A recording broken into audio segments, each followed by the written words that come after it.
And we are live. Oh my God, we are. We're live. What's What's going up, on, man? buddy? Nothing, man. How you doing? It's been a nice day. I can't complain. Michigan weather has been all right, and I've been busy as all good get out, which is obviously the best way to be, at any rate. But I'm excited to talk comics. I haven't gotten to see you in so long, man. Let alone go on a live with you. This is crazy. So I'm kind of excited just to be back in the saddle again.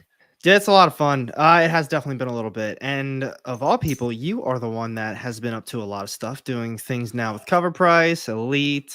I mean, I mean, hell, I don't even know if I can keep up to date with all the people you are doing Yeah, stuff with now. it's been a little busy. I have taken over as social media manager for Cover Price and for KRS Comics, and I am doing a lot of work for Elite Comics 11. All great members of the comic book community. All really, they're helping people either get books that they're looking for, find things at the prices that they're looking for, get more information, track things. Between the three of them, I'm very blessed to have friends and all. So yeah, it's been a great couple of months have been changing very much for me around here. No, that's awesome. And I mean, I see the content you've been making, and it's solid. It's really solid stuff. So it's really cool to see that you're getting the appreciation that you deserve, and people are reaching out to you to make stuff. That's awesome. I appreciate it. Yeah, I'm going to be moving all of their content that I used to do collaborative. I'm now moving that all directly to them. So now I'm going to be doing the content directly at these three places. So you won't see it as much on my channel. So now I'm going to be starting to kind of get back to making my own content again, which is probably very foreign to anybody that's followed me lately. It's been a So while. I see. yeah, I think what pops up to most is the KRS stuff. I don't see as much with yeah. Cover Price or Elite as much as I did in the beginning, but I definitely. hmm I mean, if you guys who are tuned in right now haven't seen KRS exclusives, they got some pretty nice stuff. They got some pretty nice stuff. And they've got some pretty nice ones on the way. I'm not allowed to talk about yet, but some pretty nice ones on the way. So some pretty cool new artists coming in and joining ranks. So it's going to be pretty cool. That's really It's gonna be cool. pretty cool. Yeah, As I'm even as excited. like a company goes, that's awesome. I like seeing people do well. I like seeing expansion like that, like not being stagnant, not failing. It's always good to see people doing better, or at least trying to Yeah. do better. But they Oh are. yeah. Yeah. 100%. 100%. And Chris, the owner of KRS, is an amazing dude. That's cool. 100%. One of the most genuine, down to earth, caring guys I've ever worked with or for. And super pumped to help him move some books because very few people deserve it as much as he does. That's awesome, man. Very, yeah. Sorry. Hello, everybody. Yeah, what's going on? Glenn says shout out, big love from the UK. That's awesome. And Liz T, what's going on, both of you? Where in the UK are you from? I'm from Wales. I'm from Swansea, actually, Glenn. So just food for thought. That's cool. Not And everyone you else don't in the hear it. house. Hope you guys are all doing well tonight too. But now we've caught up a little bit. The game plan tonight, I've made a few videos like this, and obviously with One True Nerd King, he does a lot with the Cover Price. So I figured, why don't we try out a live stream talking about the top 10 list, all of the breakdowns. And obviously he wanted to do it. Well, not obviously, but he wanted to do it. It was a really cool idea, and we've done good content together before. What's going on, K Bar too? Actually, I was probably the last person he asked that just finally said yes. And he's like, oh, thank God. No, it Phil, he ain't like said that. yes. Holy crap. Went through the list of like all these other different people. Finally down that bottom of the barrel. Like, he was at Cover Price now. So, I mean, he can't really say no, right? And they're in their top 10. Probably you can get him. No, I know you're a busy guy, and I really appreciate you taking the time out of your day to do this with me. Well, then, man, let's do this. Let's get into it. Let's talk about All these right, books. let's do it up. Let's get the first one up. So what we're going to be doing, if you are just tuning in, we're going to be breaking down this top 10 list through Cover Price. Everything can be found on their website. There is some things that you need to have for an actual account where you get a little bit more info, more things that you can look into. But all this information is all on their website. You can grab all that stuff. And what I'm going to be doing is bringing up their website, and we are going to go through some of this stuff together, what we think about it. The numbers. We're breaking down these numbers, and if we believe that there's any validity behind a lot of these books, and if they deserve to be on, top 10 list. But let's check it out. Coming in at number 10, we have Meet the Skrulls, issue number 1. So what do you think about this one? Obviously we've got Secret and Great Invasion on the way. Mm-hmm. I know a lot of people thought this was going to even have some legs months ago, back when WandaVision first came on. It was a cool story. I actually have a copy of this issue in one of these many short boxes over here on the side right now. But yeah, it was a good story. I enjoyed it. I love the cover in this case. I love the broken glass look and feel. Mm-hmm. Yeah. I was gonna say I got this book too. To kind of continue on with what you said, this is something that I think popped off quite a while ago. I mean, it's the first appearance of the Warners, the Skrull family, and this has been something I think a lot of people have been talking about since Captain Marvel came out, and they thought, oh, the Skrulls, maybe they're going to be in there, and I think that was the first time we really started talking about it. I mean, was it last recorded sales was $17, not graded. Current trend of it is down. I don't really think this book is, how do you say it? I think if this is something you find, you should probably flip it right away. I mean, if Skrulls eventually do pop up, cool, but there's a lot of other books that have the Skrulls in it that are probably going to be more valuable books. You know what I mean? Mm-hmm. Yeah, I do feel like this is a I wouldn't call it a $5 fine, but if you can still come across this book after all these years, essentially, of people being hot on this actual book, it's not bad. But I don't think this is a hold on it and wait until it goes up dramatically more. Obviously, we've seen what happens with most of the shows after it's gone up. Just wait for the casting, and then I wouldn't hold on to it for very long. Just my personal opinion. Not a business position, but 100% just Phil saying, nah. Yeah, I agree. I mean, you find it you probably won't find it in a dollar bin, but if you do find it for like $5, I don't know. What are you going to do? Flip it for maybe 15, and after shipping, maybe do free shipping because all the other books are probably up online for $15. So I don't know. There's not really a huge profit to be made. But what I will say is that Scotty Young cover is very nice. That's cool. That is cool. The Super Skrull kind of look, but with everybody in there. Yeah, I dig it. Scotty Young covers have been like, they're really catching on, I think. I don't know. They've been pretty hot in my opinion, especially because, I mean, you guys know I work at my LCS. I do their Whatnot auctions. That is one. I mean, we do a ton of exclusives and incentives and stuff like that, but a lot that they do ask for is Scotty Young covers. In the beginning, when I started working there in January, nobody wanted Scotty Young. I was actually lotting them up together with like 4 or 5 different covers, and they'd sell for maybe $10 total. I'll tell you what, I feel like everyone's coming in asking like, hey, you got any Scotty Young? You got any Scotty Young? And they're going. You're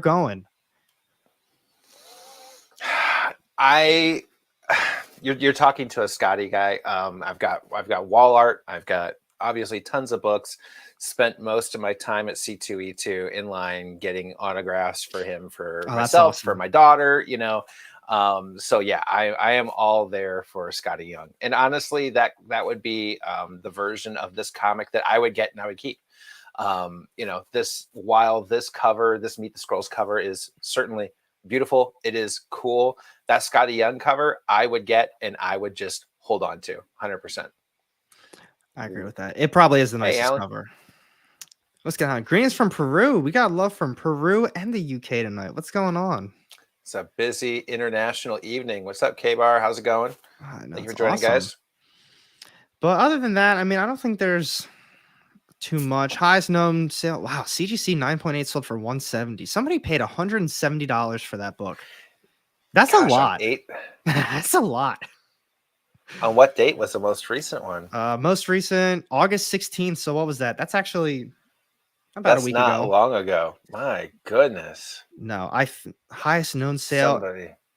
Where are we at? Most common condition 9.8 fair market value. It says is slab for 129. that. I feel like slabbed in 9.8 at most should be like $100 for this book. My opinion. I get it, but that's a little bit more realistic than the 170. I'll give it that. Now, what I would say, if something popped off with the Skrulls, something big, then the 170 could make sense. Maybe a trailer of some sort. Maybe there's some news. I could maybe see 170 because now officially there's hype behind it. But as of now, with nothing of all the books, that's probably not the one that I'd be throwing 170 at. No. And at the same time too, it's just a little too easy. And I mean, of all the different Skrulls, I mean, is it really like an FO? It's not. You're not seeing anything in here about a major storyline that's 100% going to be coming from this book either. I mean, I get it's got the first appearance of the Warners, the Skrull family, but at the same time too, there are a lot of Skrulls. So we don't even know which ones we're getting, guys. So, the logic behind this to me is just that they're banking on this family showing up with a kind of half-ass story of this family, and I don't see that. I mean, I could be wrong. I mean, Marvel's pumping out a ton of content and you really never know. But right now, no, I don't see it. I would agree with that. And Marvel's been 100% more on what's the word I'm looking at? Volume versus quality a little bit lately of just getting things out there. Because at the same time too, it's getting so far reaching in volume that they can't micromanage it the way they could with the MCU being strictly in movies and things of that nature. So I'm interested. Yeah, it's going to be, Meet the Skrulls is going to be the show on Disney Plus. I was just going to bring that up. I didn't realize it was that. I was going to say, I may have missed that. Yeah. I didn't know if that was announced. I knew they had something with Skrulls. I didn't know if it was Meet the Skrulls, but I mean, that would make a lot more sense than if that's the case. But I didn't know that. I don't know. This T says while we look, I'm going to take a look around at that as we speak. Yeah. Let's see here.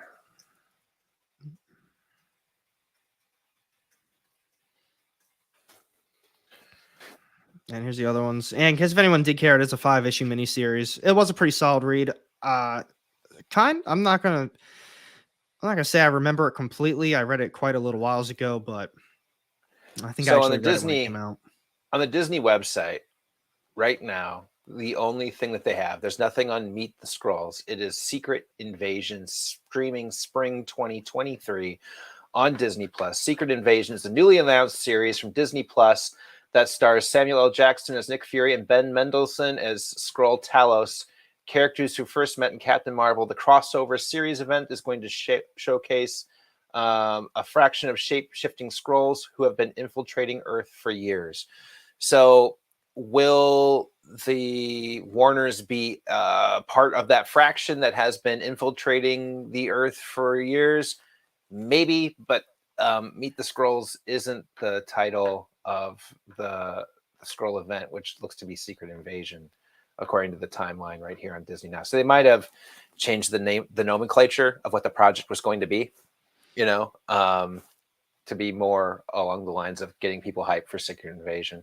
I don't know, but I could see 100% happening on the agenda is if Secret Invasion does well, and I'm talking like they kill it on Secret Invasion, everybody absolutely loves it. Maybe the Warners are in the show and they have like a little branch out, like spin-off. Yeah, I could 100% see that if that's the case. And and then this book could, it could obviously raise in value then. But other than that, we'll see how it goes.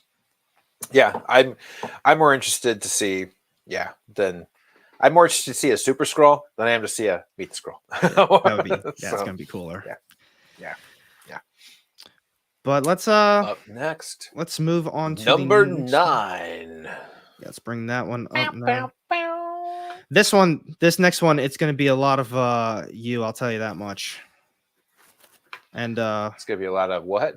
a lot of you talking because people who follow this channel, they already know. So we've got the Mandalorian. Not a Star Wars guy. Issue number 2. This is the 1 in 50 incentive cover, the Jim Chung, I believe that's how I say Chung cover. And I know Star Wars. Everybody loves Star Wars. Everybody and their family, they know it all. I don't know it. I've never seen Mandalorian. I haven't seen the newest movie. I haven't seen some of the other movies. I'm behind. But I know everyone loves it. Phil, is there a reason this book is super popular? Well, this is the first full appearance of Grogu, Baby Yoda, the child. This is that first full appearance, right? There was a cameo in the first issue, and that was just the little pod and the ET looking thing. At any rate, this is. I've heard it's like a scene for So this is the first appearance of essentially, probably pop culture wise, the cutest little thing to come out of Star Wars, period, and probably the biggest baby moneymaker for Disney in ages. Baby anything. So in that concept of marketing, this is a big event, right? Because this is his first full appearance in a comic. And this is a 1 in 50. So, there you go. That's why it's trending. Now, I did read the first issue of The Mandalorian, and to be honest, I did like it. It wasn't, it wasn't anything crazy to me, but I did like it. But I also haven't seen the show. It's the show. That's the thing. Is a lot of people, when I talked about it in my top 10 list, they were like, "Oh, it's just the show. It's this." And some people said it's even almost scene for scene, word for word for some things. Yeah. I was like, man, that is terrible. That you are really going to just make this where all the Star Wars fans are going to love it, but you're not actually going to do anything different with it. You're just going to nothing original. Yeah, it's people have just seen the entire thing on the TV show from Disney Plus. And now they have a comic book form of it. But like I said, I enjoyed the first issue because I didn't watch the show. I had no idea what I was getting into. But as a Star Wars fan... But they did that with the original Star Wars comics back with Marvel back in the day, too. They just retold the movies over in it. In my opinion, I mean, there's worse things. But in this case, yes, it is a reprint of the television series. But this is all about Baby Grogu.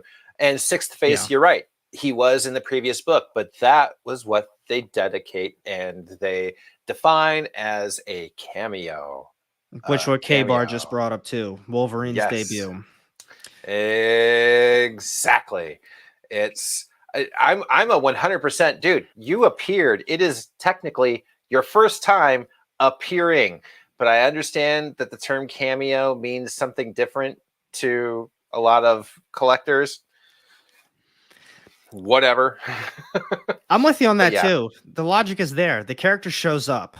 That's, that character is appearing for the first time right there. That's what I believe is first appearance. But the relevance of it, the importance of the character, the dedication, I see where some people go with that. I see why they would prefer to have another issue because of the importance of the character in that issue. But like the Hulk 180, Hulk 181, I get it.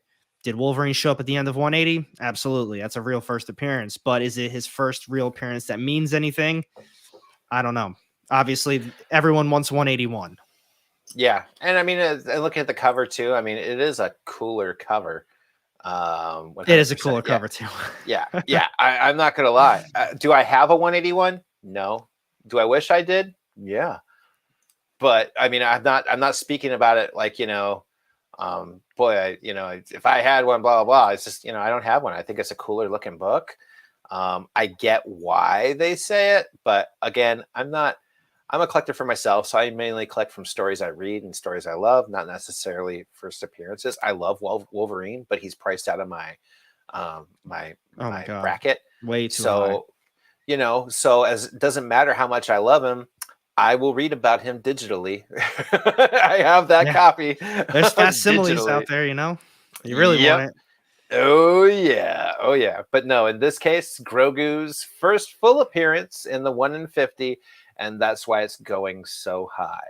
That's That why does it's make going so sense. high. And the last recorded sale at $70 raw, August 22nd, which was yesterday.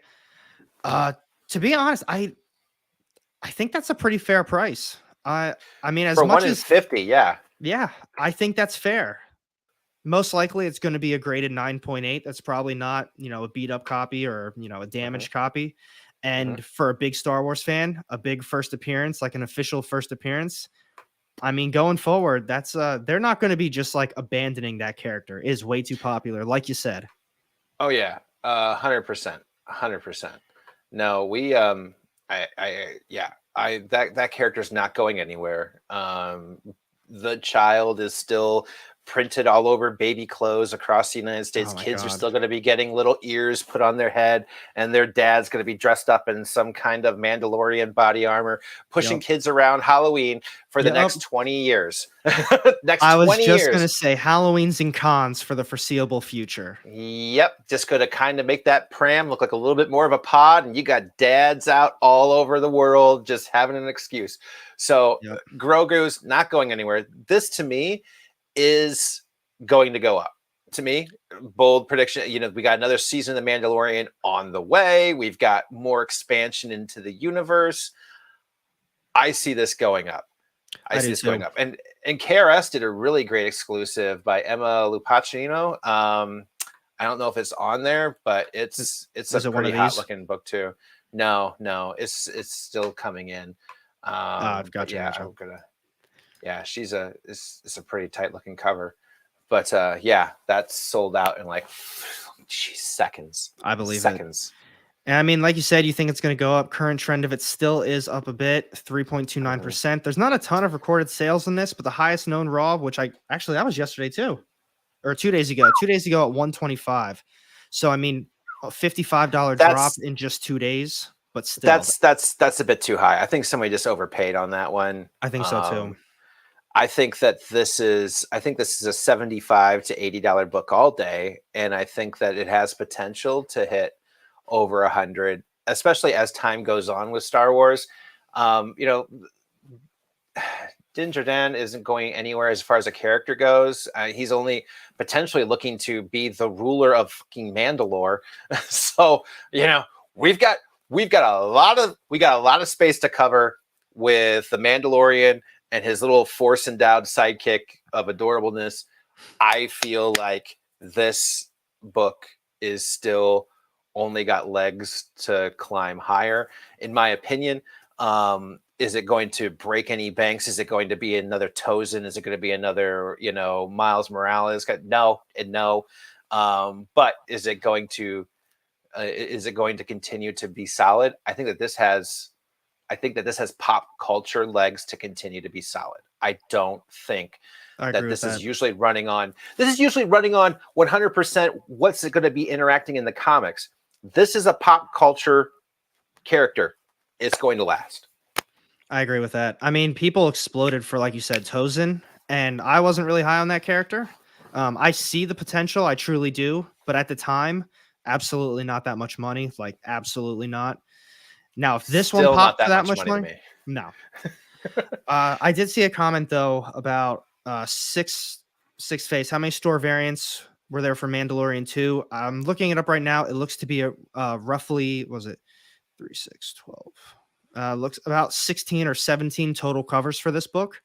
So take that for what it is as well. Usually a lot of these books, in my opinion, that have a lot of different covers, that's I don't know, like Stray Dogs was one of them. Stray Dogs exploded, but then it caught on and all these people started making all these covers for it. So another thing that I like to at least take into consideration for books like this that are selling for a lot of money, someone else mentioned print run as well. You got a lot of covers, you already have a massive print run. This book will be out there. So that's why a book like this, the 1 in 50 incentive, will probably be the more sought after, assuming this book does stay at least reasonable in price.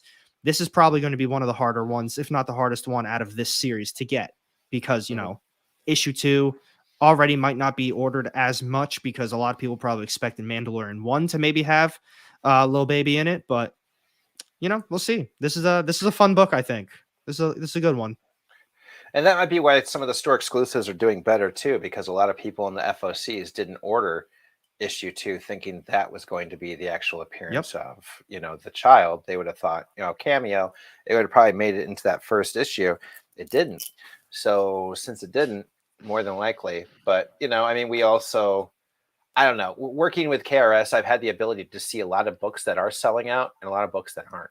And the ones that sold out are 100% this Mandalorian 2 Emma Luciano exclusive, as well as the Mike Mayhew with the Forge working chick. So I don't know. They both sold out in seconds. I mean, just these ones are That's hot. crazy. People are ripping these Star Wars ones apart. So and it's mostly just due to the fact that the television show is so successful, and it's still successful, and it's still probably the most successful of the Star Wars franchise for the foreseeable future. I'm because that's where they're spinning everybody out from. I think that this is probably one of the safest Star Wars books to be investing in. I mean, everybody who is on the high councils and all the other weird ones that were coming out not to 2 years ago for all the other old Star Wars stories that were coming out, things that nature. High Republic, right? The High Republic one in 50s, and all those were going ape crap, all over the place. Everybody had to have their own version of it. I feel like the Mandalorian's the safest bets in Star Wars right now, just because the characters are established, they are popular, they are scripted now for years of continued use. This to me is a better bet than any High Republics or some of the other things we're going to be talking about later in the show. I can 100% agree with that. As far as Star Wars goes, I think this is a good one. So overall, I think it's a good investment. I think the book's got a lot more value going forward. I agree. But on to the next one. Screen share. All right, and next up we have coming in at 8. Oh, another one. We got another Star Wars. Oh no, that's not number 8. That's number 1. Oh, is it? That is number 1. That's not number 8. That's number 1. Well, we'll talk about that one shortly then too. That one popped up next on my list. I've got What If Planet What If featuring Planet Hulk. That makes more sense. There we go. There we go, folks. This is another cool one. I actually really like this one a lot as well. So we've got next the What If Planet Hulk issue number 1, first appearance of Scar, son of Hulk. Yeah, I think this is a really cool book. I'm actually surprised that this one last recorded sale is only selling for around 60, but at the same time, this is selling for a lot more than it was just, I guess, even a few months ago at this point.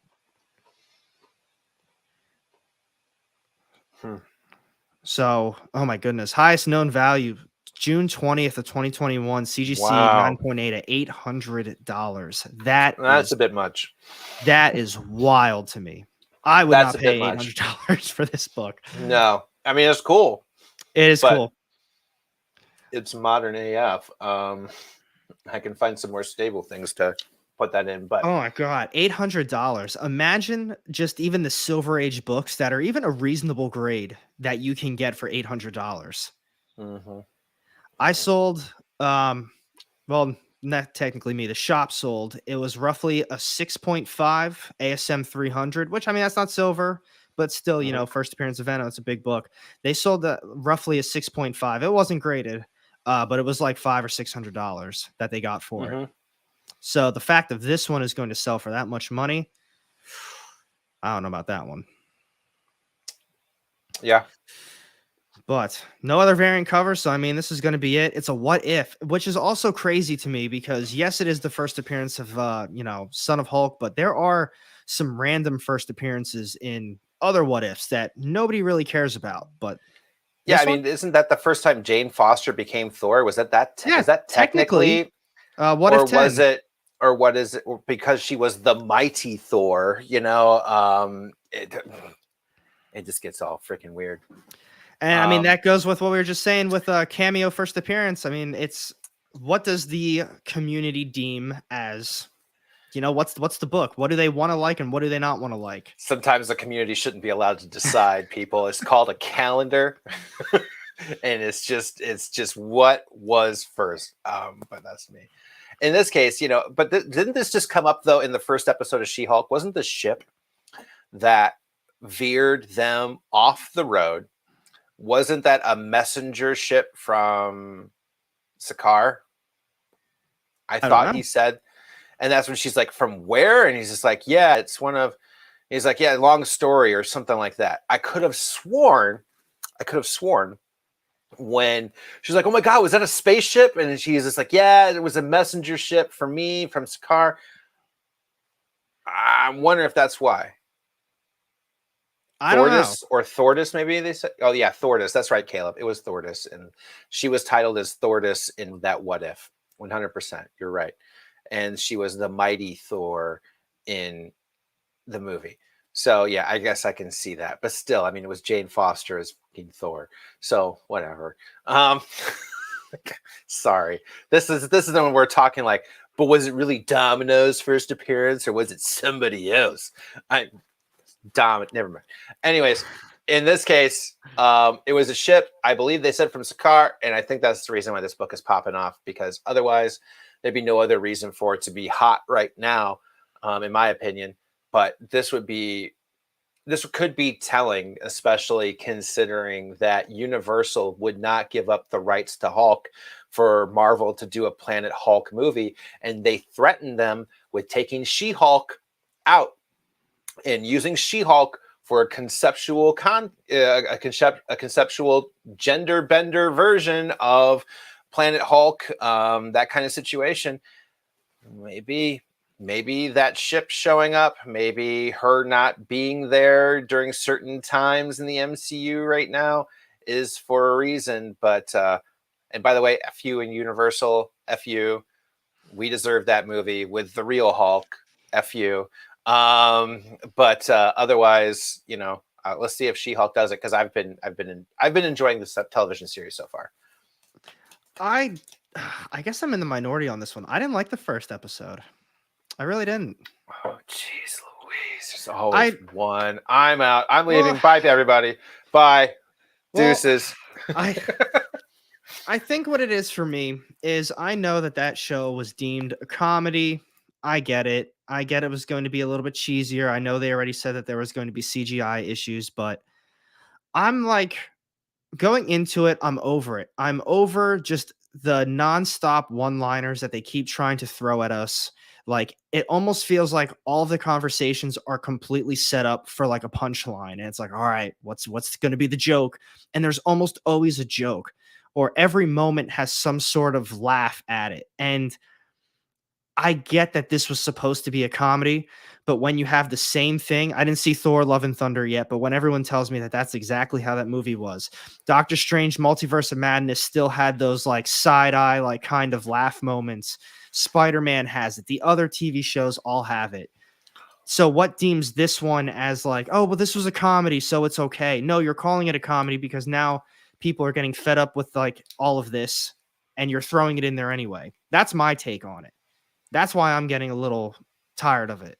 I want something a little bit more serious, but I don't need serious all the time. Like the little jokes here and there, it's okay. But when the actual script is just set up for a laugh, like I feel like there's supposed to be a laugh track behind all these, like behind everything. I don't know. I found She-Hulk to be probably the most entrance easy admission to the MCU in the last 2 or 3 years that somebody who doesn't know Marvel can hop into, learn a lot about Marvel, have fun with, and just be introduced, right? So for me, She-Hulk is meant to be an entry vehicle for people that maybe don't have a couple of months to give away of their lives to be introduced to the Marvel Cinematic Universe.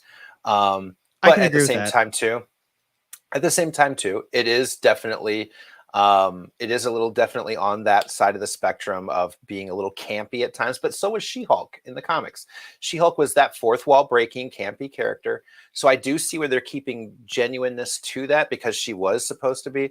But I was like, for me though, as well, like I hated Moon Knight. I was so bored with Moon Knight because it tried to be so damn serious. Like it tried to be so damn serious. Like, you know, I've seen Marvel try and do serious, and it doesn't always work out. At least with the comedy stuff, at least it's something that I can tolerate. But like, I didn't even care if I caught the last couple of episodes of Moon Knight. I was just like, oh yeah, Moon Knight, son. Well, I'm gonna have to do a show on this, so go get a beer and some popcorn, and come Moon back Knight and was sit down horrible. and watch it. That was probably my least favorite show so far. That was terrible. Yeah, I would agree. I agree with that. I would agree with that 100%. And they're making this. Well, yeah, I saw the guys in Egypt. I think they're making a second season, but I am more.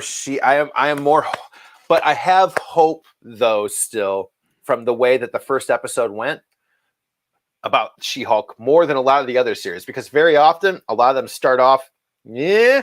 And you're like, well, just give it time. Give it time. I felt like this was at least a good enough of a start off to be like, all right, okay, I'm not going to have to worry about this one as much. Maybe it isn't for everyone, and I totally get that, and I appreciate it 100%, bro. It isn't for everyone. But I feel like this is going to be consistent in that way through. It's going to be over the top. It's going to be campy. It's meant to be, so I'm hopeful. But anyways, that's why I think Sakaar showed up. back to the main point. Sorry. Back to the main point. I'm so sorry. I got down a rabbit hole. But I'm pretty sure that's why this book showed up. That's why I showed up. That's why we went on the tangent again. I thought about that's why we got here. How did we get here? Freaking Phil. I totally agree with you, though. I really do. While I had my problems with it, everything you said, I think, is extremely valid. I think a new watcher could jump into it, no problem. I think it was the easiest one to get into. It wasn't a bad episode by any means. It felt solid overall from beginning to end. Like, you got a little origin, despite they did change it up, but whatever. And then, everything else, it felt fine. It was just a script to me. I'm tired. I'm just tired of all the comedy. I am. I think that's the only way to sum it up. But like I said, I can appreciate that. I think you're on point with everything if someone does want to jump into it. But enough about What If before we go back on She-Hulk again. Word. Let's get to the next one. And now, this one's going to be number 7 that we're going to be talking about next? I have this book. I do not, but we've got the Avengers issue number 85. The key comic for this one is the first appearance of the Squadron Supreme. Holy hell, look at that highest known value. CGC of 2022, so it even happened this year, of $10,000. Wow. Yeah, dude. Yeah. Now my grade is like falling apart. Worst of the worst. This is a fair to poor. Maybe it's a good to very good. Maybe. But yeah, I've got this comic. I was surprised. I saw it on there, like, holy shit! I have that one. It's about time. But yeah, no. First appearance of Squadron Supreme, basically the Justice League of Marvel. What would happen if the Avengers had to take on the Justice League? You find out when we rename them the Squadron Supreme and we give them different character names. That's what this comic was. I'm not gonna lie though, I'm with K-Bar. Why now? Why Squadron Supreme? My only guess is that, okay, so supposedly there is a rumor that Harry Cavill has been meeting with Marvel.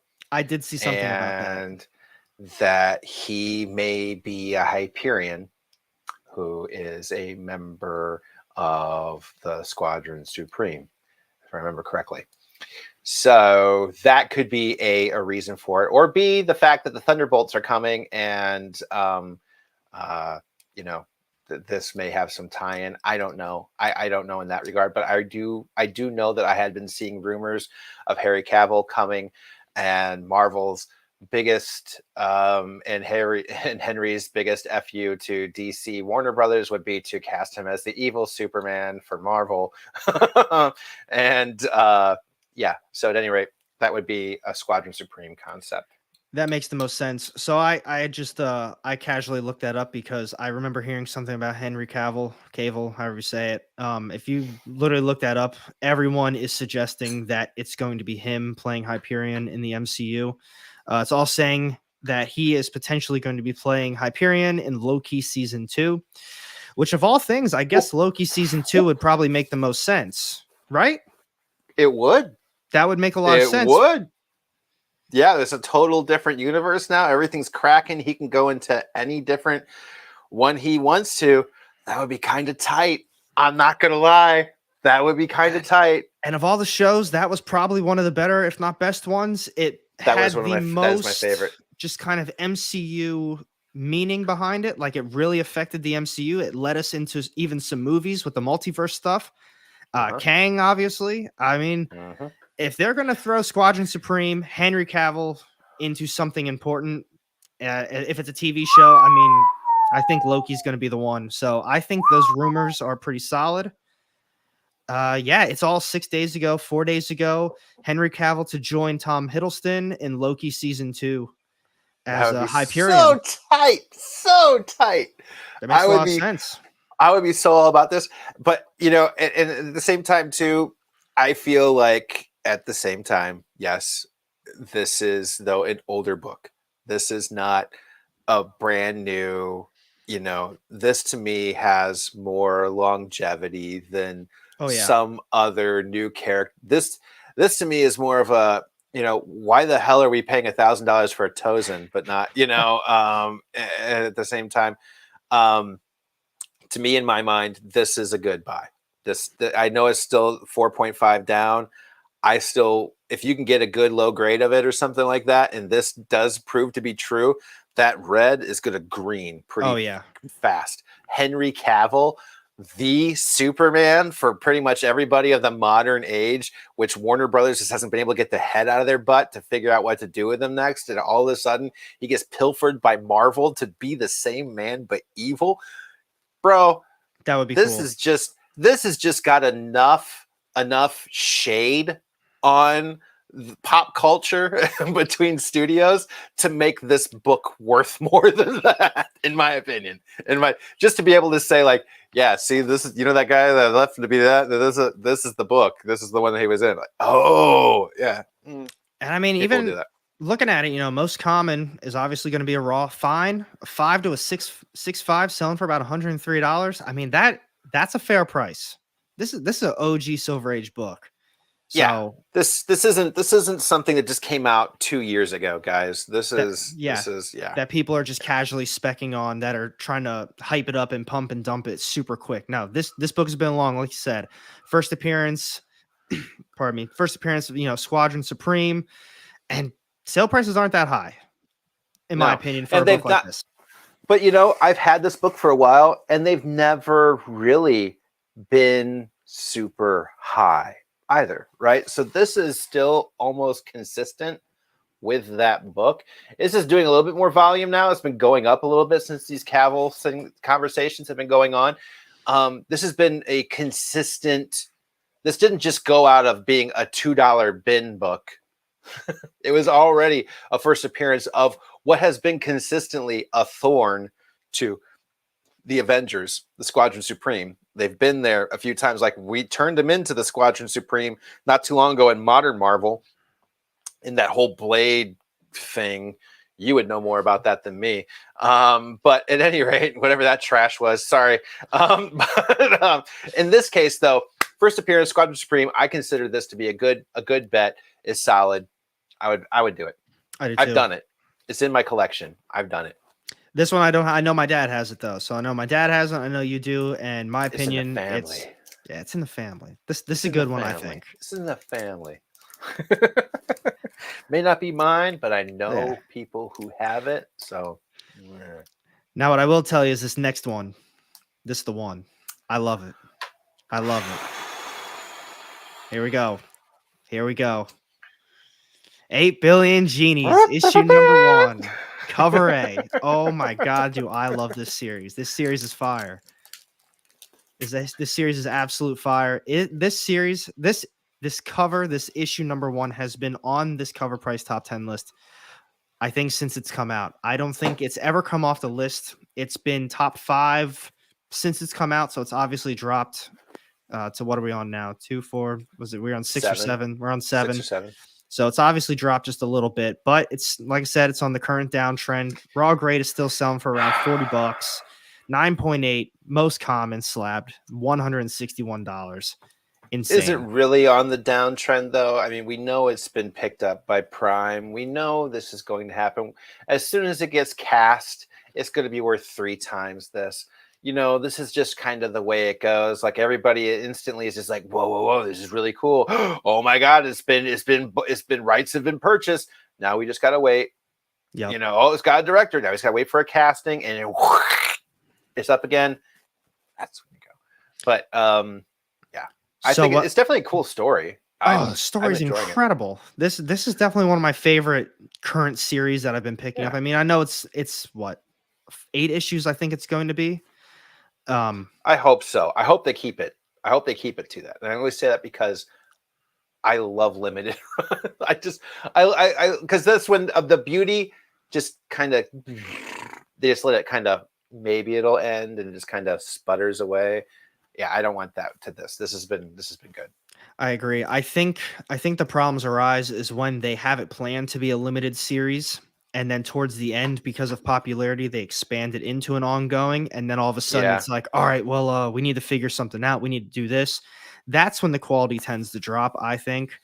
So I hope they stick to this because they obviously have something set and planned for it, and I hope they just don't, kind of expand it. But I'm going to be honest, I wouldn't be spending $40 on it. I really wouldn't.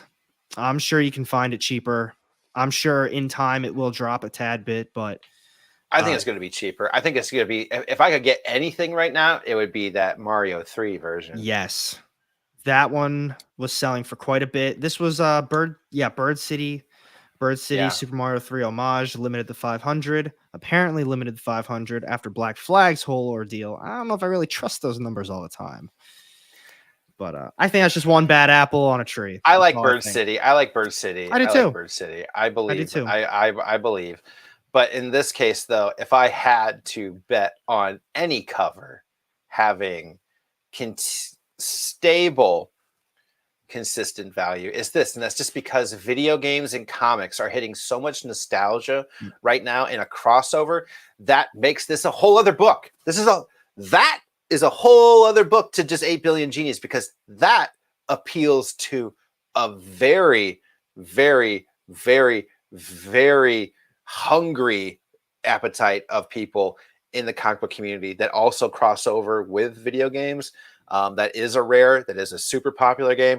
This is going to be that book, in my opinion. If you had to get your hands on any of those 8 Billion Genie covers, that would have been the one to get. That's the one. And I wouldn't try getting it now because it's going to be expensive now. But it's showing Raw is still selling for roughly $355 on here. So that's quite a bit. Yeah, that's a chunk of change, folks. That's a chunk of change. I mean, last CGC 9.8 sold for $179. I mean, I think that's a little too high. I think a book like this, raw or slabbed 9.8, I think like 100, 120 at absolute most. Here's something else I think people need to take into consideration because it was picked up by Prime, like we said. Amazon has a very good track record of getting these getting like option titles and making it into something. They did Paper Girls. Paper Girls wasn't that good. I really love the series, but the TV show wasn't that good. The Boys is killing it. The Boys is not stopping. That is fantastic. But was The Boys good because of the people that they put in charge of it, though, too? I mean, because that's the guy that made Supernatural. He's done so many different things. The splatter, the violence, it was ready. He was made for this kind of a show. So I kind of give him more credit than I give Amazon in this case. But what I mean is that they've got a track record of actually putting something, they get these option titles and they actually end up making something with it. It's not like they're shelving it for years. Sit away. Yes. No, I'd agree with that. I'd agree with that. So that's It's the only just reason I think highly of this one. it's a gamble though to see what it is you're going to get. That's the main thing that I would take from it, because they've done really highs and really lows. Yeah. I mean, Paper Girls, that was what, years in the making. 2-3 years, I think. Yeah. And look Yeah. what happened. It's people didn't even know it came out. I didn't even No. know it came out. And I'm a big fan of the book series. That's a great series. Yeah. And I didn't even know it came out. I happened to be on Amazon and I was like, oh my God, is that Paper Girls? First episode, cool. Second episode, all right. And then I didn't even finish it. It was pretty bad. Yeah. Yeah. And in this case too, I think something to keep in mind is this book is what, 3 months old. Is it already 3 months old? Maybe. Wow. Maybe When 3 months. Wow, May 11th. Yeah, it's over 3 months. Yes, just 3 months, man. In my opinion, that's a lot of time for things to go a lot of wrong. Like in long term, So yes, I think that it's overpriced right now. I would not buy it for the prices it's going for right now. If I were buying it raw, I wouldn't pay more than $25 to be totally honest for it. But I mean, I'll be honest too. I went to my shop just 2 weeks ago. They still had 3 copies that were going for cover price. So, there's a lot of books out there, man. There's a lot of copies of this, and they're all minty fresh. So, keep that in mind.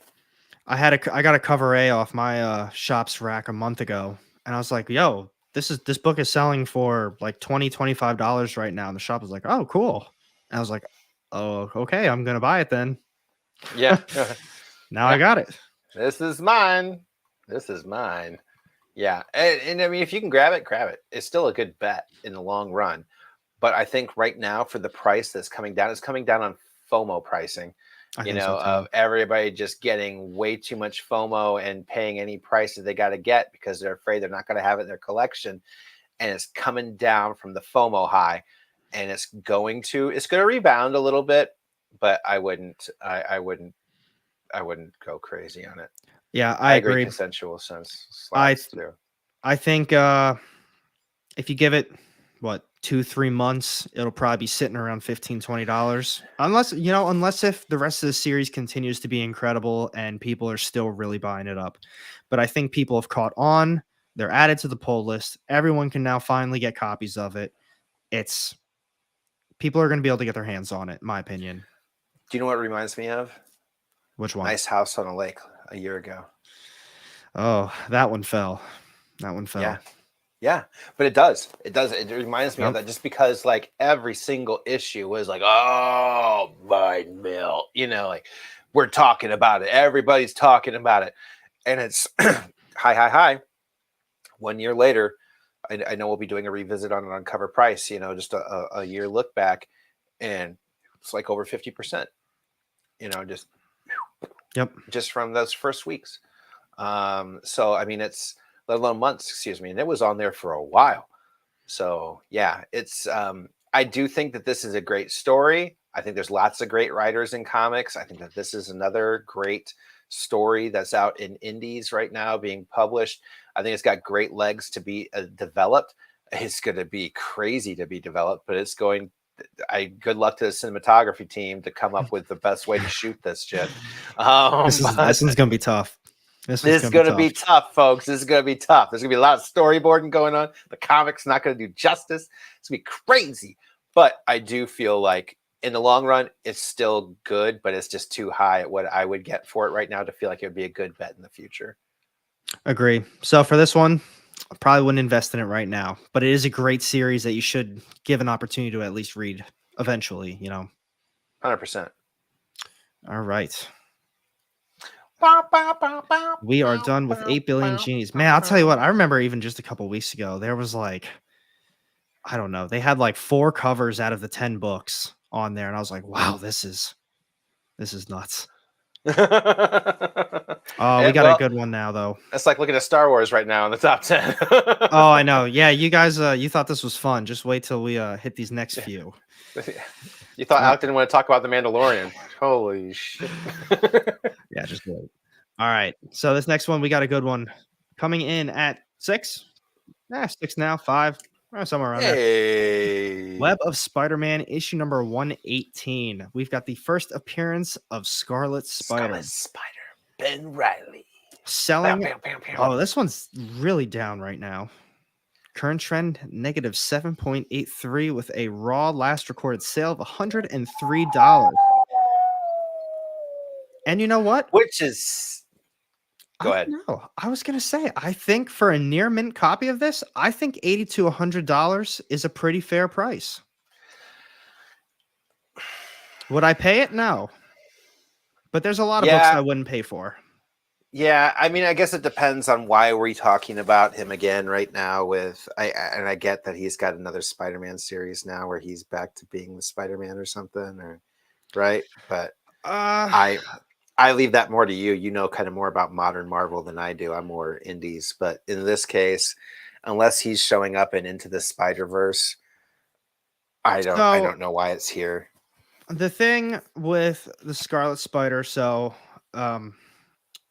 I'm pretty positive the whole last thing with the Beyond arc was everything with Ben Riley. Mm-hmm. So the whole thing, they brought the clone stuff back in. They started doing that again, and it was decent. It really wasn't that good. But you know, he was back again, main character throughout most of the issues, and from there, it was more of a what was it? Chasm? What you eating over there? What you got? You gonna share? I was looking for a Baby Ruth. I didn't realize it was picking it up on the mic. I'm so sorry, dude. You gonna share with me? I didn't realize it was picking it up on the mic. I'm so sorry. This is a fat boy problem, okay, people? This is just me being... Halloween candy's coming out already, all right? Leave me alone. I've been seeing it. No, but with Ben Riley, so they did a whole bunch of clone stuff in the last volume.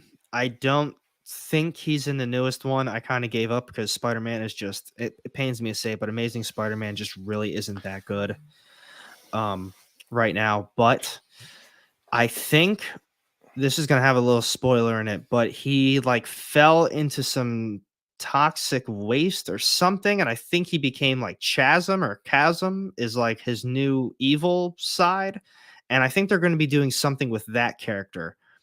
So I think it's mainly people are, oh shit, Ben Riley is back, Scarlet Spider, what are they doing? And now he's kind of this villain. They haven't done anything with it yet that I'm aware of, but if this book is becoming popular, that's what makes the most logical sense to me. If this book is popular for that reason and that reason only, I absolutely would not be investing in this because it's not even him as the Scarlet Spider. It's him as this villain of some sort. And I personally do not invest in villains. I think villains are not always, but for the most part, a very bad investment. Seeing what Marvel does with them for the most of the time. Have him in for a movie, couple episodes, gone. And now all of a sudden you wasted all this money on a villain who might not be a waste of money, but you spent way too much money on it. Just my take. Yeah. If we're not talking like Thanos, if he's not just an end, if he is a post-credit scene, he's a safer bet because he's gonna at least show up in another couple movies. But if he's not in a post-credit scene, he's not. If he was announced and he's a main character villain, he's not worth the investment. He's worth the investment if you already had it and you can sell it as soon as it was cast. That's the investment. That's what I think. But for something like this right now, if that's the reason it's gained some momentum, I would stay far away from this one. That whole Amazing Spider-Man run, the Nick Spencer stuff that led into Beyond stuff currently, I think it's all a mess. I think it's a terrible mess. I haven't read Spider-Man in years. I won't lie. You're lucky. Yeah, well, I heard something about the paper quality. That's pretty terrible too. It's pretty terrible. It's gotten a little bit better, I'll say that much, but it's still not that good. But what I will say is, even for a lot of these slabs, I think a lot of these prices are quite fair. Well, actually, I take that back. Last sold 9.8 was $965 on August 17th. That's an overpayment, folks. That's a stretch. Look at this difference. On June 27th, A 9.6 sold for $160. That's just a point 0.2 difference. You could literally crack it out and probably send it in and potentially get that 9.8. 100%. Always comes down to the grader. And look at someone with a 9.4 on just a few days ago, August 18th at $305. Day before that, 9.2 for $130. That's some of these prices are wild to me. I'm sure you could find some of these in some back bin still. I'd be willing to bet money on it. Web of Wouldn't Spider-Man. surprise me. Wouldn't surprise me at all. But hey, that's my opinion. I don't think there's much else going on with this one. My overall thoughts, not worth an investment at all. Try to find Agreed. it in a back issue bin. Probably won't be $1 or anything like that. But Web of Spider-Man, I'm sure you could find some cheap copies of this. Yeah, I wouldn't waste my time on it. Personally, that's just me. Oh, here we go. Coming up on some wasting time. Uh-oh. Here we go. Realize that we've already been doing this for an hour. Now, Star Wars 26, the Sprouse Choose Your Destiny variant. All right, so the reason that this is deemed a key comic is because it's the first appearance of the Ambassador Givens, Major Sharon, General Paulton, and Kira's nephew and niece, John and Beverly. Look at that. All right, before we even talk about this book, hold on. Kira's nephew and niece. Name's Kira's. And then you named them Kira.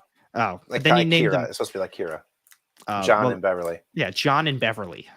Yeah. All right, I just had to get that out of the way. I'm not a Star Wars fan, but look at all these random names like Kira's, Paulton, Givens, Sharon, and then John. Old John. Yeah. Beverly. Beverly is the one that actually smacks the most of like, what? Right. Bev? I mean, hey, Bev, no. Now, pressure. Now, this one is quite down. Negative 12.23%. Yeah. Last sale of $9. I mean, people are probably getting this one because they couldn't get their hands on a cover A. This isn't even cover B, I don't think. So. No, I don't know. I have no idea. I haven't been reading. I know Star Wars, but I haven't been reading the Star Wars comic. I'm not going to lie. Not religiously at any rate. Right. So in my mind, this is a Robin King. This is it's the first appearance of 5 or 6 characters. Everybody freak the out and get this. I don't see anything happening with this. That's just me, but whatever. Now we can talk about this one a little bit more, mainly because this book is going to show up again. Again. Yeah. So I guess for this one, strictly speaking on the cover, it's not an incentive. It's not a cover A. I think I love Plo Koon, but it's meh. I was gonna say I don't even know who that character is. I just don't know Star Wars. I'm sorry. Plo Koon's pretty badass. I won't lie. He's pretty badass, but meh. So on that note, I can't really give a real opinion, but my thoughts are that this cover made the list strictly because people couldn't get cover A and they missed out probably on cover B. So this is their only option. And now that's what other people are trying to flip as well. My take. Mm-hmm. So we won't waste your time on this one, like we said, because we can talk about it a little bit more because it is going to show up again. Next. Yeah. Now, I am a little thrown off on this one too. Fire. Oh, look at that. Star Wars 26. It's back again. Another variant. Yeah. Now, what I will say with this one is these covers are extremely hit or miss. The John Tyler Christopher action figure variants. Now, John Tyler Christopher has extremely nice covers. I love the negative variants. I love the other variants that he does. These I do not like at all. I do not like the Marvel ones, like the superheroes. I do not like the Star Wars ones. I think these are for a specific collector. Maybe you get the toys. Maybe that's your thing. I don't know. It's not for me, dude. No. I'm there with you. I've never enjoyed these covers. Every single time I've seen one, I'm just been like, meh. I think I got like a Boba Fett one. That was the only one I ever did just because it's Boba fucking Fett. But yeah, I don't want to see Padawan, rat tail Obi-Wan Kenobi. It is up. I don't understand, I but was just gonna whatever. say that this one's up. Not for me. No. Before we continue, Robert Bennett, you sending anything for Peach Momoko? Now, me, I don't really get books graded that much anymore. I don't really trust a lot of the grading companies. I'm going to be completely honest with you, especially after everything CGC just did. It makes me trust them even less, and I already didn't think too highly of them to begin with. CBCS is who I typically send to, although the last time I had quite a few books damaged, and they just moved to a bigger facility, and they are behind by like a year on books. So me sending books in at this moment, no. But what I will say Wah, is Peach wah. Momoko has grown on me. I really did not like her stuff in the beginning. I still don't like a lot of it, but her covers that I do like, they're legit. Ultimate Power says oh wait, I think his response. Oh, this was the first one. I don't understand Star Wars comics high sale value. Comics are not high in its origination media, so why selling so high? That's what Ultimate was responding to. That's I agree with that take as well. They I say he's eating that baby Ruth. I see him now. He's eating that baby Ruth. Yeah, sorry. No, I 100%. This is just strictly on FOPs, first appearances, and to be honest, they're all. Let's go. I don't know. I don't know. I don't even know who these characters are. What they're supposed to be. What's their importance? It was just a bunch. Like I said, this book actually shows up again. I'm going to save all of my opinions. We can talk about this one when it actually does pop up, so we don't keep wasting time. But this one, we just got done talking about it. I personally don't think this is a good investment. I thought the last cover, the Sprouse Choose Your Destiny one, was mainly because people missed out on cover A, cover B, Yep. or maybe that is cover B, and this is the random cover C. But either way, John Tyler Christopher action figure variant. Go in the past, look at recent sales for like all these other covers. This is meant for a specific collector, whether you like the action figures or not. You like how it mimics the movies. I don't know. They don't do it for me at all. I personally would not be investing in these. No. They don't hold up in value well. No, this just reminds me of basically what we were going through with DC this time last year, where every single issue was the first appearance of a brand new character that everybody had to go get 100 copies of, and then everybody was flipping online because not everybody made it to the shop first one to get in there, and this person just happened to find one with 5 first appearances in it. Nah. I heard you say Robin King earlier. That was a huge one for the moment. All 5 minutes of it. Yeah. Yep, that's just what it reminds me of. This is just another one of those moments. That one seemed reasonable at the time, though. I believed in that. I'm not a big Robin DC King? head. It seemed reasonable knowing what they were doing with the Batman Who Laughs. If that could have been like the sidekick going forward. Because at the time, DC was doing a lot with the Batman Who Laughs. And I guess they still kind of are. I mean, I haven't seen him lately, but I guess I haven't either. I don't read a lot of DC though. I don't, but I pay attention, right? So because I at least pay a little bit more attention to DC than Marvel lately. But in my mind, Robin King was interesting, and I'm glad I had a copy at the time that I got for cover price. But boy, I wish I had sold it the first day like the rest of those people did. They were selling it for like $80 to $90. It's not even worth 8 or 9 now. There was one cover. I don't remember the cover off the top of my head, but there was one that everyone was like, "Oh my god, this is it." Was it like the one that had the dinosaurs on it? Yes. And everyone was going crazy for it. I was like, that's the dumbest cover. Yeah. No. I agree. The dinosaur was in the background, and yeah, it was alive. I thought that was it. Yeah, it was bad. It was bad. Bad. That's what this is to me. This is just Star Wars getting in on that DC, train a little late. Everything's gonna be an FOP, first appearance for a little while. I don't want to keep us saying FOP. I like it.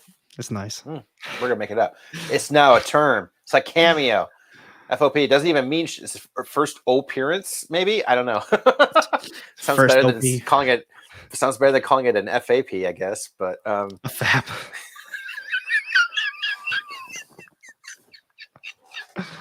sorry.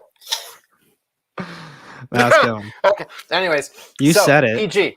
You said it. PG. This is PG. I know I said it. I know I said it, man. Cancel Nerd King. I can see it now. Talking about all this stuff on a totally not cool way. That's funny though. But we are down to our final two.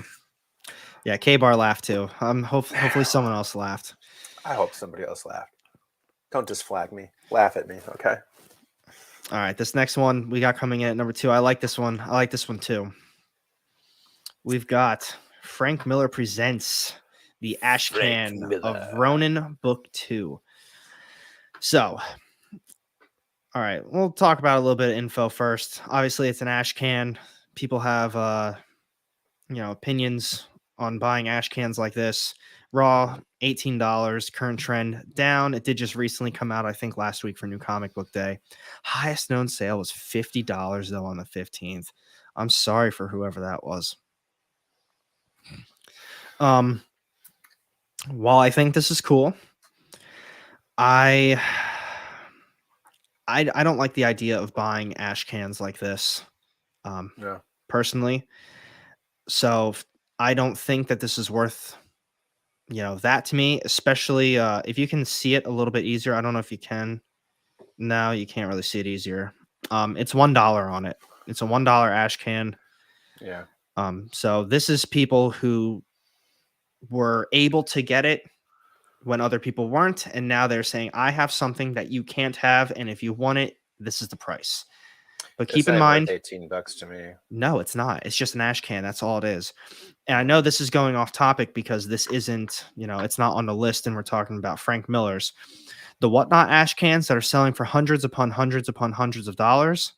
No, I absolutely not. I would not be spending that type of money. I don't care what's going on with it. It's an Ash Can. That's all it is a preview. It's not the book. I can't. I don't know. So Ryan Longden is asking, as a rookie to this, what is an Ash Can? Yeah, Sixth Face right there. It's basically just a preview. It's a small preview that gets put out early. This one for $1. I feel like Ash Cans are usually for free. I could be wrong on that though. But that's,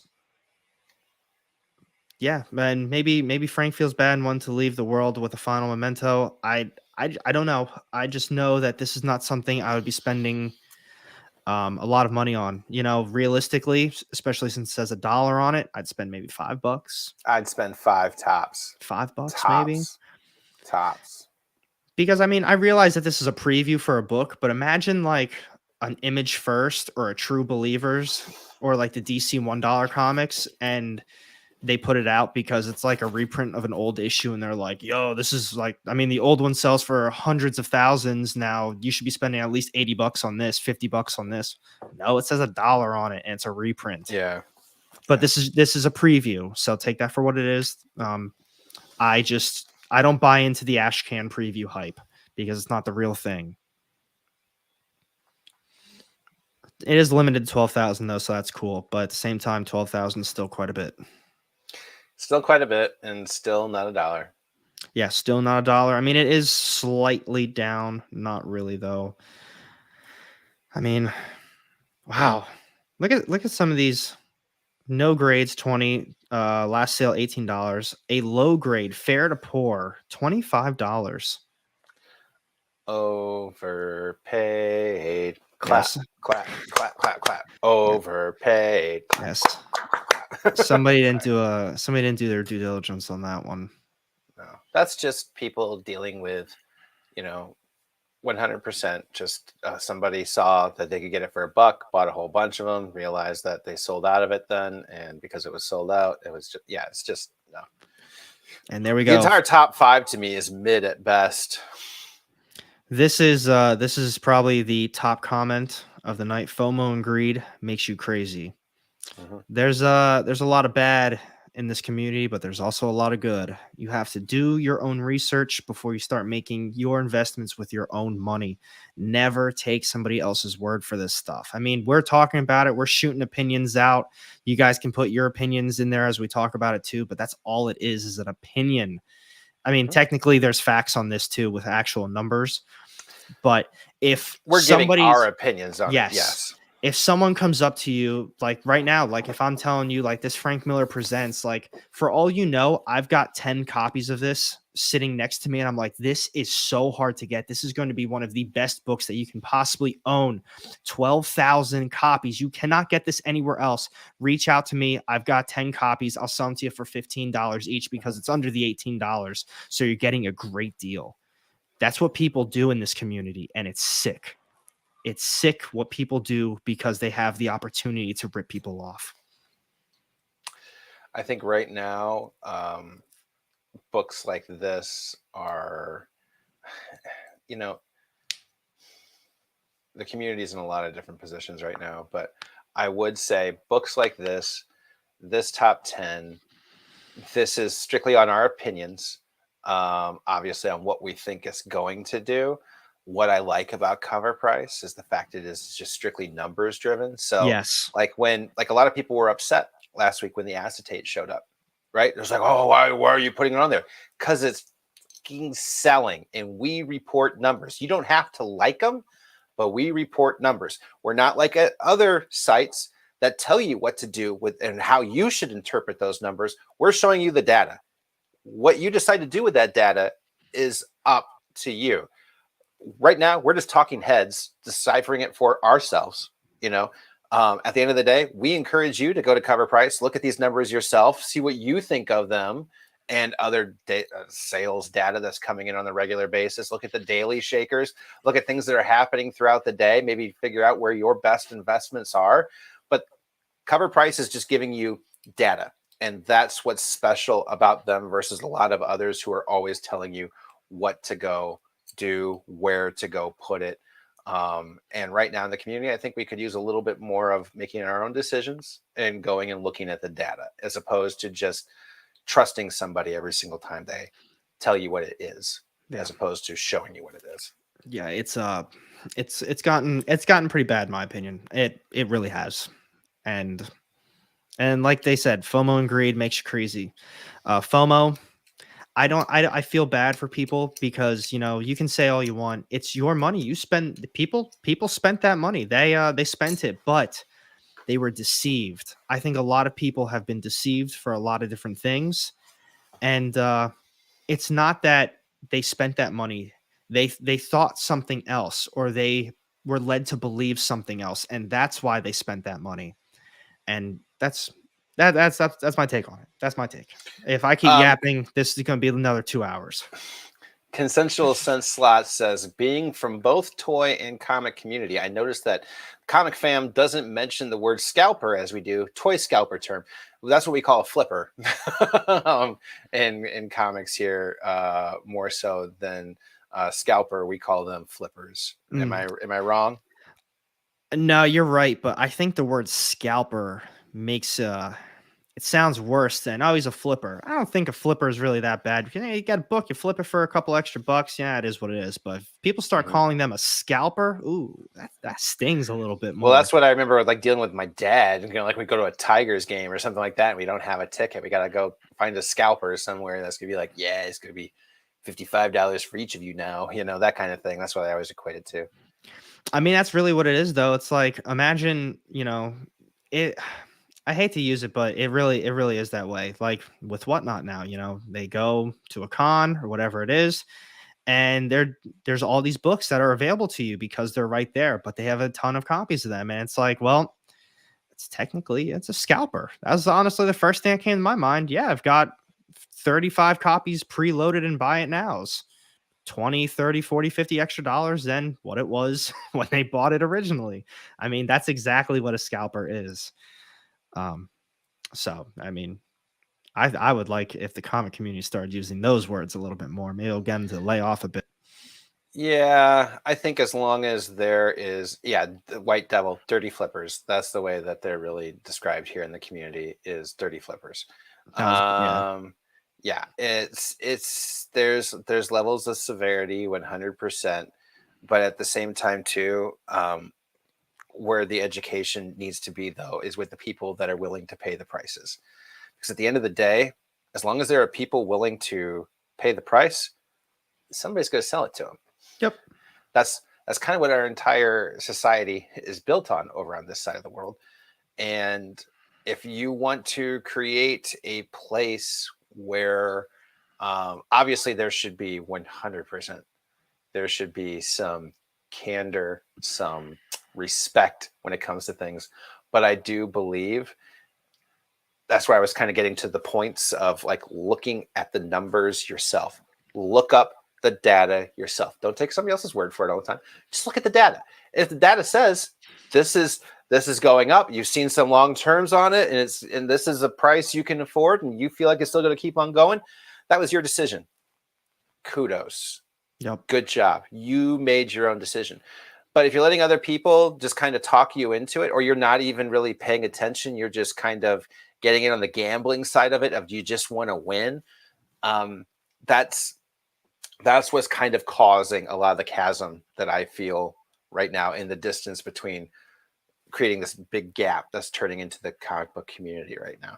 So I think if we could educate the buyers better, it wouldn't be as much of a problem, because as long as somebody's willing to pay the price, there's going to be somebody willing to sell it at that. And it might be anonymous on eBay versus a face on voice on whatnot. But at the end of the day, somebody's going to do it. So I think if we start looking at these numbers with things like this and listening to what we're showing, where we're showing the data and things of that nature, great. You've made your own decision. And you are educated buyers. That's the best way to combat these things, in my opinion. Yeah, you just need full transparency, and that's it. Mm-hmm. But will that happen? We shall see. But we shall see. Enough on this one. We've got one more book to talk about, and I'll tell you what, you guys are going to be really surprised when you see this one, because we're going to talk about it, and then what they say, third time's the charm. Maybe we'll get your opinion finally now. Wait, are we sure it's the book we're talking about? Oh wait, yes it is. Oh yes it is. Oh yes. Oh yes. Star Wars 26, cover A. We've said it before, multiple first appearances in this one. Now, actually, let's see what the numbers do say on this one. Last recorded sale, $19. You know what? I'm going to be honest. I think $19 is, I'm going to say it. I think it's a fair price for this book right now. Highest known raw sale was $30. That's a bit too high for me. 19, I think 15 is the fairest price for this type of a book. Yes. No slab. So now that we have talked about all of the other covers, our opinions on the covers, the John Tyler Christopher action figure variant, that is strictly for the action figure fans. I think those covers are terrible. That's my opinion. Sprouse Choose Your Destiny. I felt as though people missed out on cover A. Maybe that's cover B. I don't even remember.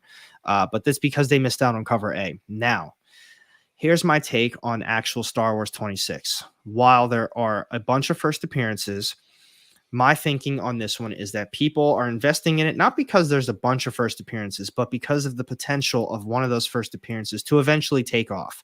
We've seen it with High Republic, had a lot of first appearances. We talked about that a little bit earlier, but it's not just like one random first appearance. You've got multiple opportunities in this one. And I think that's why this one stuck out and raised something in price, rose in price a little bit more than some other random first appearance, because now you've got a couple opportunities. So say you invest $10, $15. In reality, that's not a ton of money. Maybe you don't really have a pull list to begin with. You only bought one other book. Hey, drop $10, $15 on this a week later, whatever. Sit on it. Maybe something does happen with one of those first appearances. So in general, while I don't think the other covers are good, I would spend probably $10, $15 at absolute most on a book like this, especially if I was a Star Wars fan. What do you think? This is the best cover, 100%. Oh, absolutely is. This cover is gorgeous. If you click on it, I know it gets a little bit bigger on the screen, but doesn't. Oh, yeah. So I like this cover a lot more. I like the yellow lightsaber. We know what we're talking about in terms of history when it comes to Star Wars, where this takes place, things of that nature. But I really like this cover. Now, would I still like this cover enough to pay more than $10 for it? No. Finding out there's 5 first appearances in there, yeah, I guess I would pay $10 for it. But again, this is a book that just came out last week, man. It's not even a full week old. It's 6 days old. Just came out 6 days ago. In my opinion, is gonna come down in about 3 weeks, worst case, to pretty close to cover price again. And that's when, to me, I would feel like I would pick this up again right now. Because I'm looking at this because I don't even have a copy of it. I didn't get a copy of it. Chances are my shop's sold out. And if I went right now and I looked for a copy of it, I'd only find it on eBay. I would not pay $19 for it. I wouldn't pay $15 for it. I'd maybe pay 10, maybe 10. But even then, I would still say to myself, I could at least get a really good 10 for it if I wait another few weeks, because they're certainly not going to announce anything with these characters before the next issue. No. When this drops back down again. So that's just my opinion. Now, another thing with this one to maybe put into consideration is I don't know how many people are actually reading the Star Wars series, especially 26 issues deep. If it's not on your pull list, you're probably not just going to be randomly picking it up. My shop didn't have any extra copies. They didn't sell out of it. They only had, I think, 2 people order it, and they didn't buy any extras, no other covers. So no one had an opportunity to get this at my shop. And I feel as though my shop tends to get a lot of extra books, especially from Marvel, because they usually sell there. Maybe a smaller shop didn't get any either. Maybe a bigger shop got quite a few, who knows? But in the grand scheme of it, this may be a book that a lot of shops didn't get a lot for. So I thought about that one as well for this. I didn't think about that, but I still wouldn't. That's just me. I probably This is me. I'm also cheap as shit though too. So yeah, I'm a cheapskate.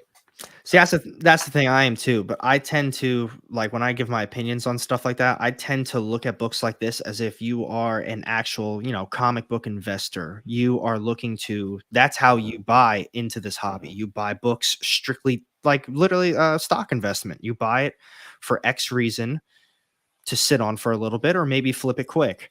That's how I go into these, like, conversations. Like, what would an actual comic book investor do? And I think for a book like this, at the price that it is, do I think it has potential to be an extremely expensive book? I absolutely don't.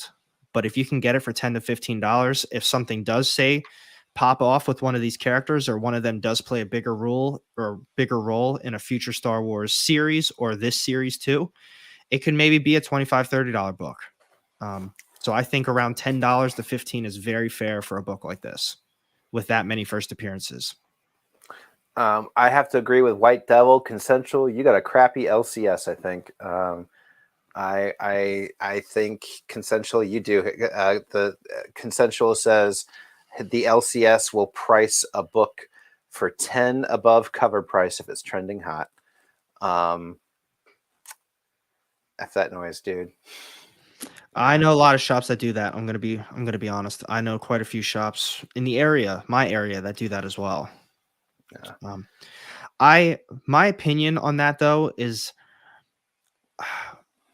I don't think that's an unfair thing to do.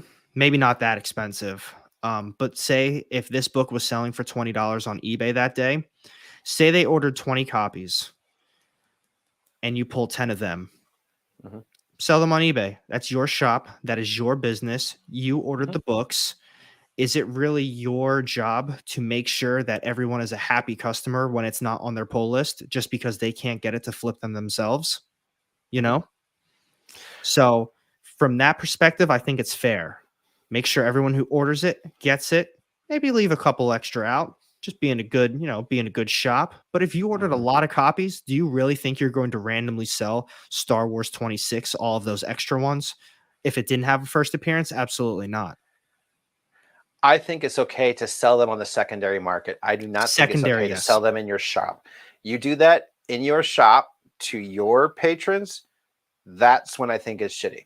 If you do that and you say, you know what, these are going hot. All right, leave 2 on there. Like you just said, rip the rest. Go put those on eBay. Go put them on Whatnot. Go put them on the secondary market and let us make that secondary market money. Cool.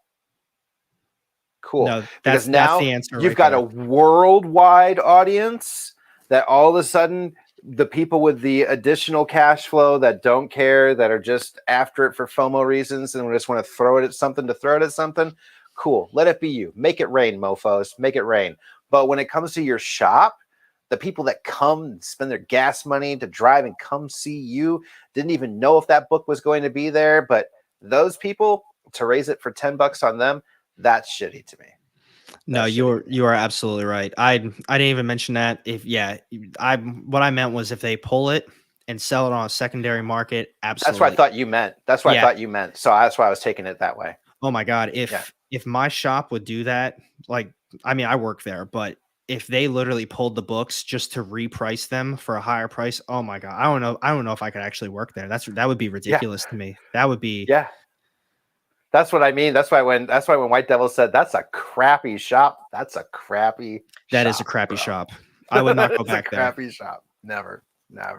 I would tell them my opinion and say I'm sorry, but send them a link to this episode, to this timestamp, and let them see. That's how I feel.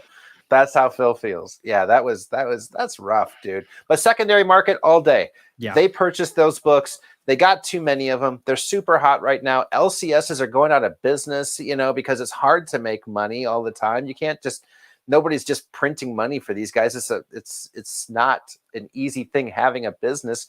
Let them make that money 100%, but do it on the secondary market. Don't pretend, don't pretend that you are, don't pretend that you're a local shop and then people walk in there and then they're paying, buy it now prices from eBay and whatnot on the same day that it just came out. That's not cool. Right. As you call them out and they're like, well, we gotta make a living too. You're going to have to keep making that living because it ain't going to be for me.